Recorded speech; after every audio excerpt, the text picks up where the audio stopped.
It's hard to find good people. I can't find good people. There are no good people anymore. Where are all the good people? I've heard that from leaders for my whole career, 35 plus years.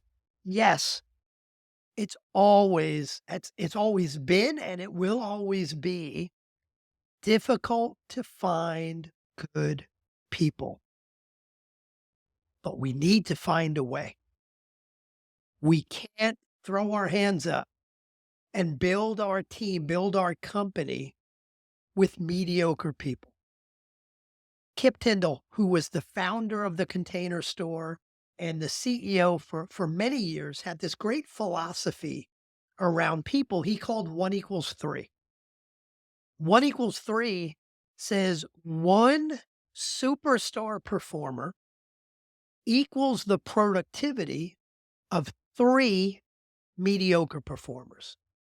Superstar is 3x as productive as a mediocre performer. I've seen that. You've probably seen that. In fact, there are positions where it's a lot more than that, especially a leadership position where that leader impacts so many people cascading down through the organization that it may not be 1 equals 3, it may be 1 equals 10.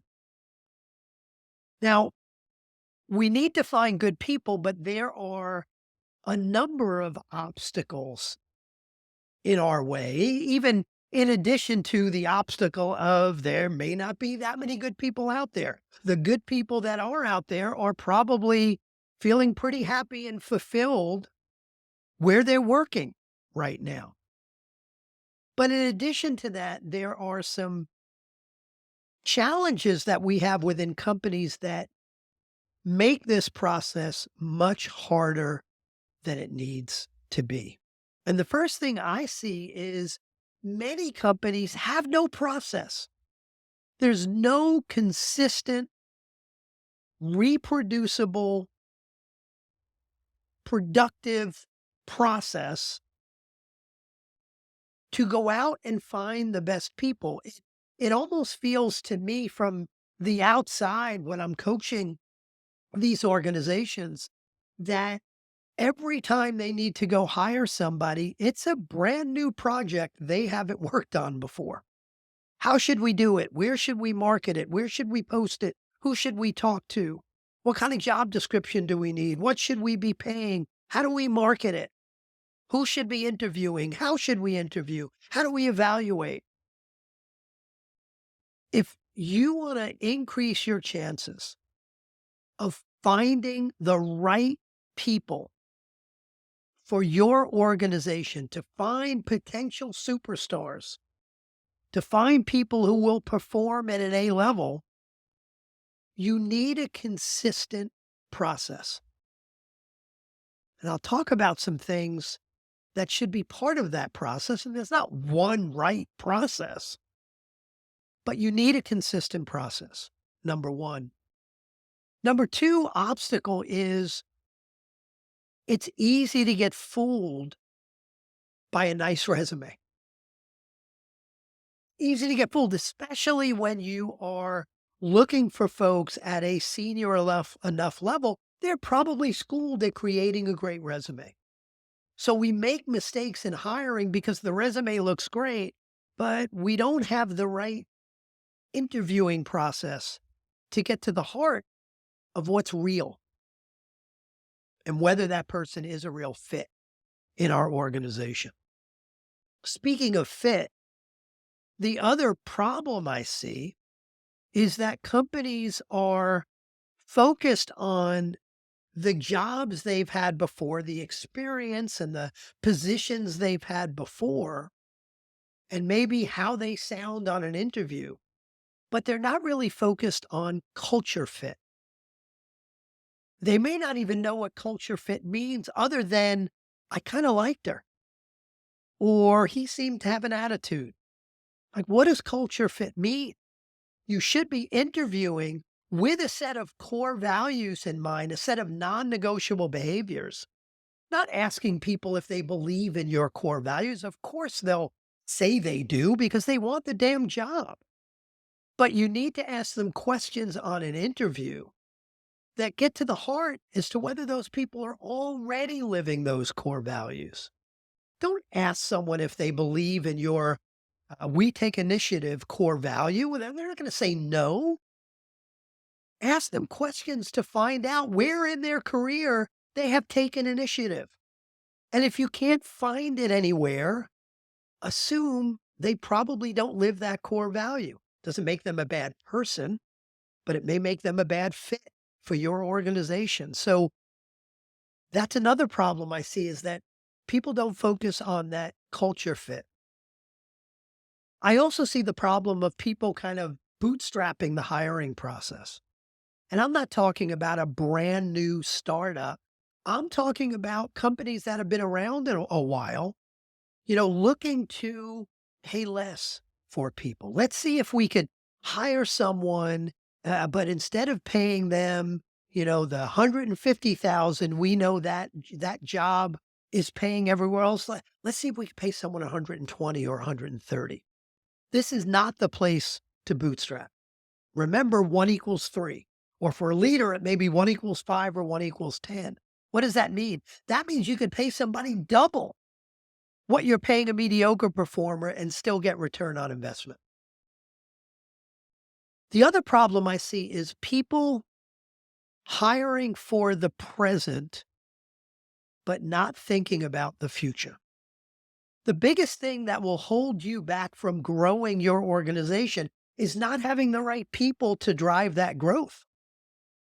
So if you're planning to grow 25% per year over the next 3 years, you need to hire someone who has the ability to drive their part of the organization, to drive their responsibility and accountability in a company that could get you there and manage beyond that. And the last thing I see is the emotional part of it. Is people get so frustrated. I've seen leaders get so frustrated that they can't find the right people, that they just throw their hands up and say, I guess they're not out there, so let me go out and hire someone mediocre. Bad idea. So now that I've outlined all of the problems, let me be a little bit more productive and talk about some solutions that I've seen, some tips and techniques that I hope you could pull from, one, two, or all of these, to improve your recruiting, evaluating, hiring process, whether it's for a leader or anyone else in the organization. The number one tip is, don't wait until you're thirsty to dig the well. Now, I know people don't dig wells anymore, so I sound like a 75-year-old man, but don't wait until you have a need to start recruiting. The worst time to go out and start looking for a CFO is when you have an urgent need for a CFO. You're going to screw up. You're going to hire too quickly and make a mistake. So what you need to do is dig that well before you're thirsty. What you need to do is start recruiting before you have a need. Now, that doesn't mean you're putting a job posting out there and interviewing for a position you don't have available. But what it means is you're building a virtual bench. You're building a bench of potential A players for your team in all positions you might need. Now, what does that mean? I'm going to get very tactical for a moment. It means that you, if you're a leader, if you're the CEO or the business owner, you do this, and everybody on your leadership team should do this. But start with you. Make a list of 10 people you know, like, and trust. Hopefully they know, like, and trust you back. Now, they don't need to be in your industry. Some of them are in your industry. That's wonderful. but they don't need to be in your industry. Not every job is industry specific. And even if it is, you don't know who knows who. So make a list of 10 people you know, like, and trust, and then pick up the phone. Don't email them.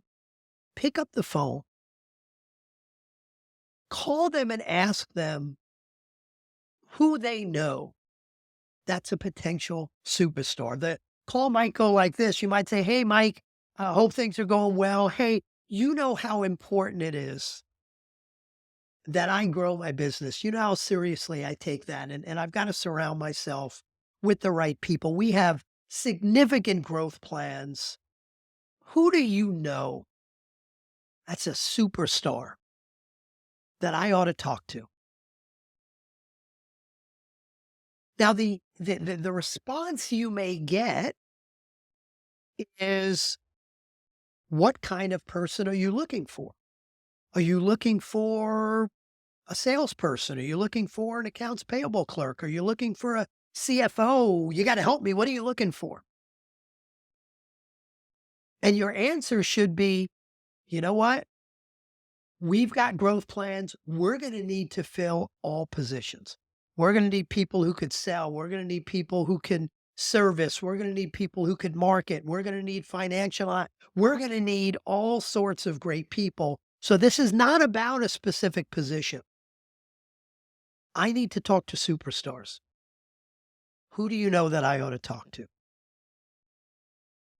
Now, when you make those 10 calls, you're going to get some great names.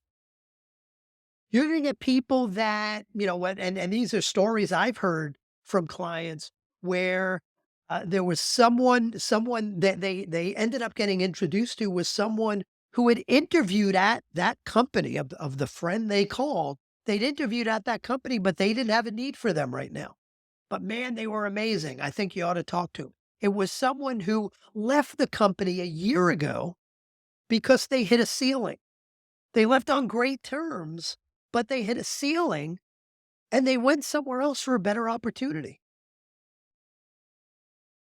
So the person said, "Hey, they may be happy where they are now, but who knows? I'd be glad to make an introduction."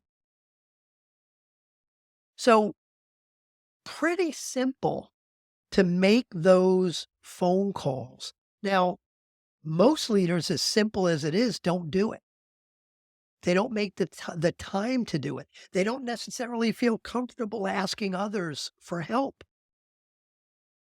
But suck it up.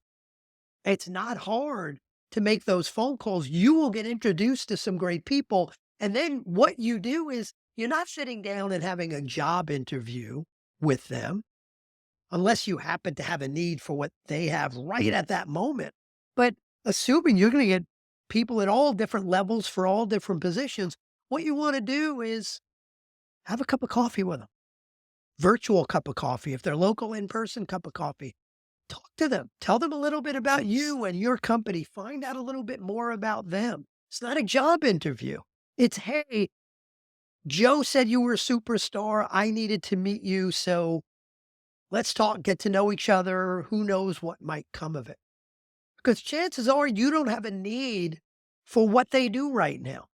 Chances are also that they're happy where they are right now. Superstars very often are happy where they are. But you want to have a conversation and find out, is there a connection here? And if there is, well, let's keep in touch. Maybe every few months, let's get together and see how we're doing.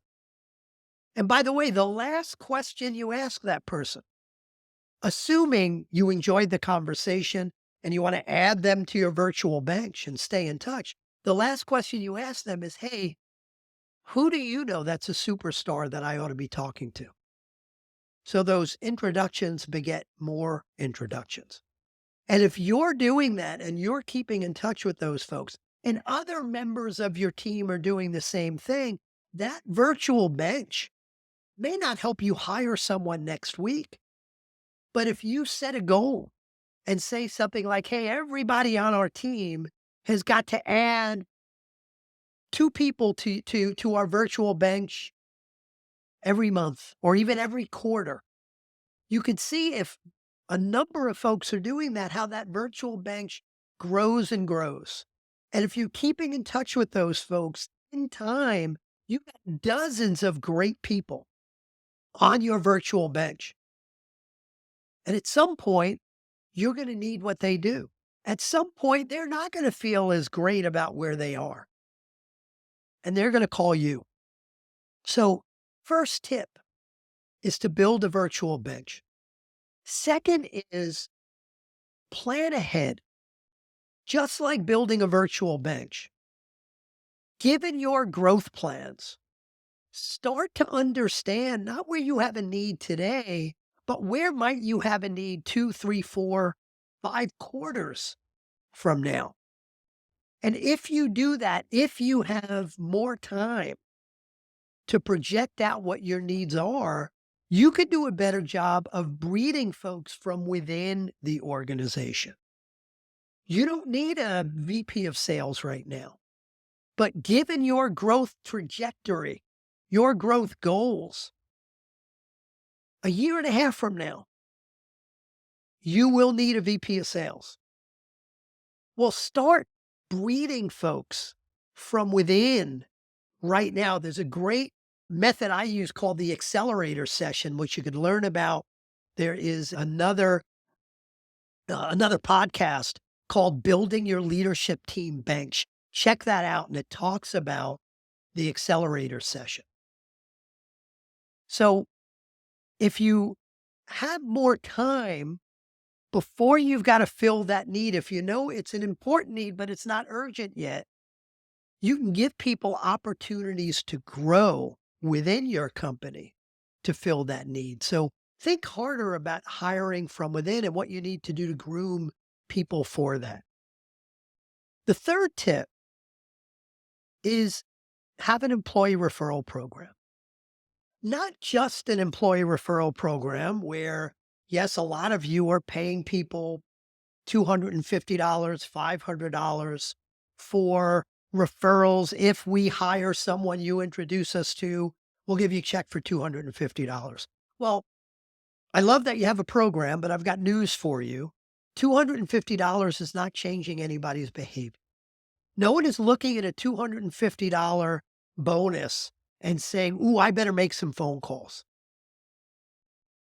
Up that amount considerably.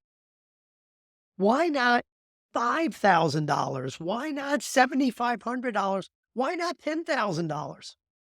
It's certainly a lot less than you would pay a recruiter, who are typically charging 20 or 25% of annual salary. Why not pay big bucks for employee referrals? And what I would do to make it a little easier on cash flow and a little stickier is if you decide it's $10,000, if we hire that person, you get $5,000, you get half of it when we hire that person, and you get the other half if you and that person are still here 1 year from now. So it encourages retention as well. So don't just have an employee referral program, up what you're paying and market the hell out of it. I have companies that have employee referral programs and most of their employees know nothing about it. So market it. The next tip is a whole process and a couple of books, but there's a process called top grading. And there's a book called Top Grading written by Bradford Smart. The better book was written by his son, Jeffrey Smart. And the book is called Who? The A Method for Hiring. Now, some of the tips I've already given you and some of what I'm about to give you come from that book. It is the best book I've read to increase your chances of hiring great people. Specifically, what I want to pull from there right now is the top grading interview structure. And I won't take you through the details of their interview structure. Read the book. It's well worth it. But part of that interview structure is a very consistent phone screen process. It's a consistent, what they call top grading interview which is a very detailed, sometimes 4-hour interview where you are reviewing that resume from top to bottom in excruciating detail, understanding why they left each position. Often that's very telling. There's then a technical interview, and a technical interview is interviews on, on the details of doing the job, whether they really know sales or, programming language if they're in technology or financial analysis or marketing. So there's a phone screen, there's a top grading interview, which is really about the resume. There's a technical interview. I've had clients that add a culture fit interview or core values interview. Now, it's really important to have multiple people interviewing a candidate, especially if it's someone with any leadership responsibilities. And a lot of folks do that. But here's the challenge. It may be, if you don't have a structured process, that you have 2 or 3 or 4 people interviewing the candidate, but what you're doing is you're pissing off this poor candidate because all of you are asking 50% of the same questions over and over again.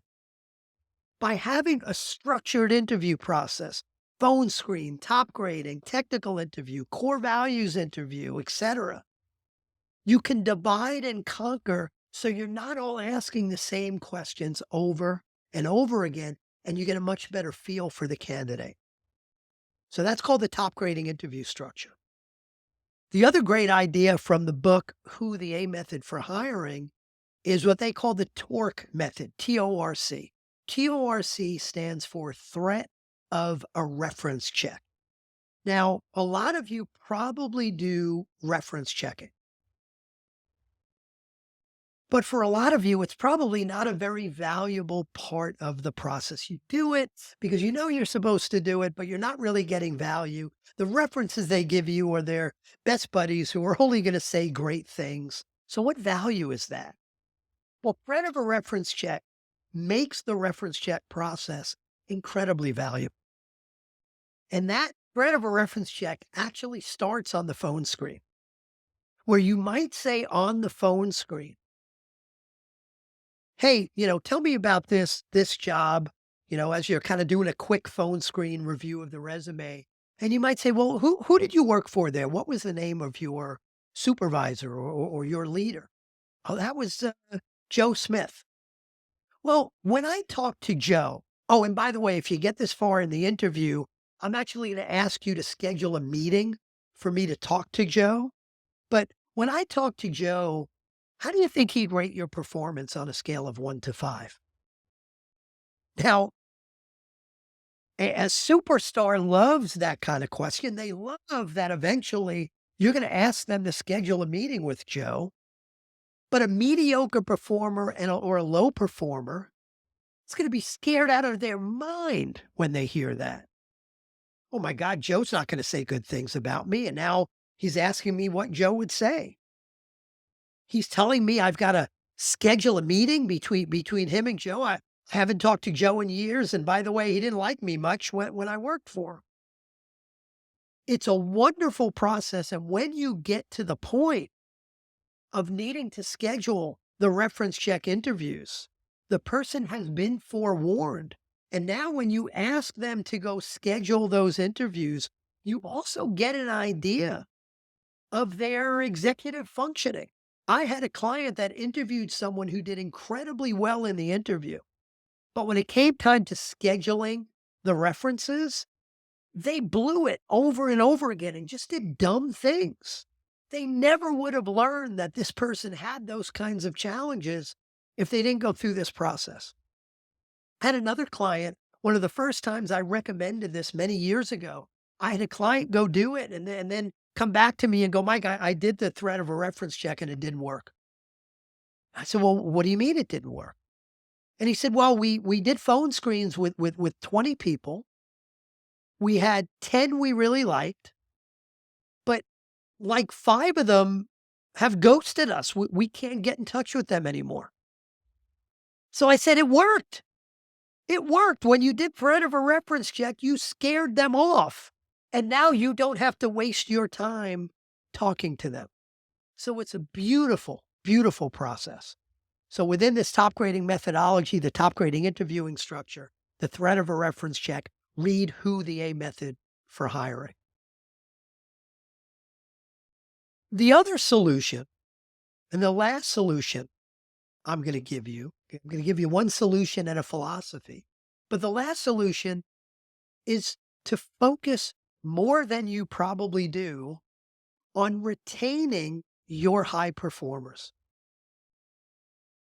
It is all too easy and all too natural as a leader to focus most of your time on your low performers. After all, they're the ones that need the most coaching and development and accountability. So you spend the majority of your time with your mediocre performers and or your low performers. And you look at your high performers and you go, "Oh, thank God for Sally. I don't have to worry about her." That's the worst thing you can do for a high performer.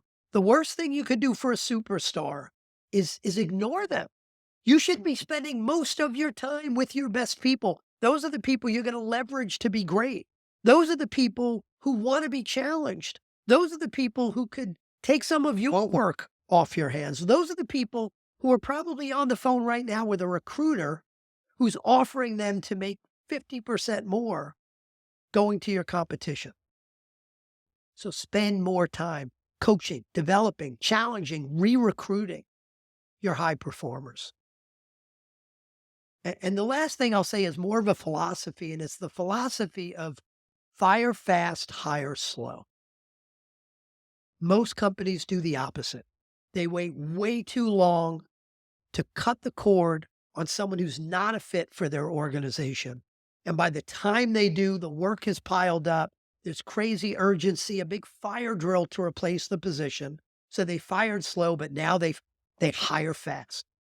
And they make the same damn mistake they made the first time around. So you want to do the opposite. You want to understand where people don't fit and cut the cord. Those folks could perform at an A level somewhere else. I do believe everyone has the ability to perform at a high level somewhere. And by you keeping them, you're not only hurting you and your organization and your clients, you're hurting them. Now, that doesn't mean fire someone the first time they do something wrong, but don't make it a 6, 9, 12, 18-month nightmare. Fire fast, hire slow.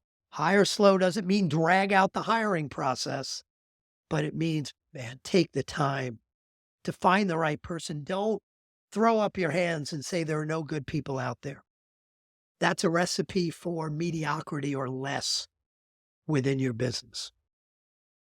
The primary driver of profit growth is people growth.